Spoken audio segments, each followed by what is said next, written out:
যা বেটা, কাজ করলো কে আর প্রশংসা কামাইলো কে। মানে শেখ হাসিনার পদত্যাগের পর এখন ইন্ডিয়ান নিউজ পোর্টালগুলোতে এক জ্যোতিষী খুব ভাইরাল হচ্ছে। কাহিনী হলো, প্রশান্ত কিনি নামক ইন্ডিয়ার খুব ফেমাস একজন জ্যোতিষী রয়েছে। তিনি 8 মাস আগেই নাকি ভবিষ্যৎবাণী করে দিয়েছেন যে শেখ হাসিনার পতন অবধারিত। তাই টুইটার পোস্টে এই প্রশান্ত কিনি জ্যোতিষী লিখেছিলেন, সাবধান থেকো শেখ হাসিনা, মে থেকে অগস্ট মাসের মধ্যেই আপনাকে মারার পরিকল্পনা হবে এবং শেখ হাসিনা তার পাওয়ার হারাবে এবং দেশ ছেড়ে পালাবে। আরে বাপরে, একদম অ্যাকুরেট তো। এখন এটা তো ইন্ডিয়ান গণমাধ্যমে ভাইরাল যে বাহ, আমাদের জ্যোতিষীর কথা হচ্ছে ঠিক। অবশ্য অনেকে মজাও নিচ্ছে যে শেখ হাসিনা তাহলে এখন ইন্ডিয়াতে গিয়ে জ্যোতিষীর সঙ্গে মনে হয় সলা পরামর্শ করছে যে নেক্সট আর কি করতে হবে। বাট অনেকেই বলছে এটা তো ঠিক হলো না ভাই, আসল কাম তো করছে আমাদের দেশের ওই সাংবাদিক যে কিনা প্রশ্ন কইরা পুরো আগুন লাগাই দিছে। আবেদন করার ক্ষেত্রে কোটা লাগে না, প্রিলিমিনারিতে কোটা লাগে না, লিখিততে কোটা লাগে না, একদম শেষ মুহূর্তে গিয়ে কোটা অ্যাপ্লাই হয়।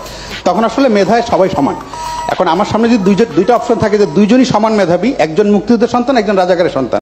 তার এই ছোট্ট প্রশ্নের যে বাটারফ্লাই ইফেক্টটা এত বড় আকারে ধারণ করছে এবং শেষমেশ শেখ হাসিনার পতন হইতে বাধ্য হয়েছে, এটা তো কেউ ক্রেডিটও দিল না। যাই হোক, এখন এটাই হচ্ছে বিষয়। দ্য মাস্টার মাইন্ড এই সাংবাদিকের আসলে অ্যাপ্রিসিয়েট করা উচিত ভাই। সে প্রশ্ন না করলে এত দূর ঘটনা হয়তো আগাইতো না। এনিওয়ে, বিষয় হইল যে শেখ হাসিনার এখন কি অবস্থা। শেখ হাসিনার অবস্থা নিয়ে ভারতীয় গণমাধ্যমগুলো থেকে জানা যায় যে নেক্সট 48 ঘন্টার মধ্যেই তিনি দেশ ছাড়বেন, মানে ইন্ডিয়া ছাড়বেন আর কি। সেসব রিপোর্টসে বলা হয় ইন্ডিয়ান গভর্নমেন্টও চায় না শেখ হাসিনা খুব বেশি দিন ইন্ডিয়াতে অবস্থান করুক এবং শেখ হাসিনাও কোন দেশে যাবে সেটা নিয়ে অনেক দৌড়ঝাঁপও করেছেন। এবং ইতিমধ্যে সবাই জানে আমেরিকা ভিসা বাতিল করে দিয়েছে, যুক্তরাষ্ট্র চায় না তাকে রাজনৈতিক আশ্রয় দিতে, এবং শেখ হাসিনা ইতিমধ্যেই ইউরোপের কয়েকটা কান্ট্রি থেকে হয়তো গ্রিন সিগন্যাল পেয়েছে এবং মোস্ট প্রবাবলি তিনি রাশিয়া অথবা ফিনল্যান্ডে নেক্সট 48 ঘন্টার মধ্যে ভারত থেকে চলে যাবেন। এবং এটাও জানা যায় যেই বিমানে করে তিনি ভারতে এসেছিলেন সেই বিমানে করে তিনি রাশিয়া কিংবা ফিনল্যান্ড, মানে যেখানে তার যেতে হবে সেখানে যেতে চান না, কারণ তার ভয় রয়েছে হয়তো সেই বিমানে চললে বাংলাদেশের সামরিক বাহিনীর নির্দেশে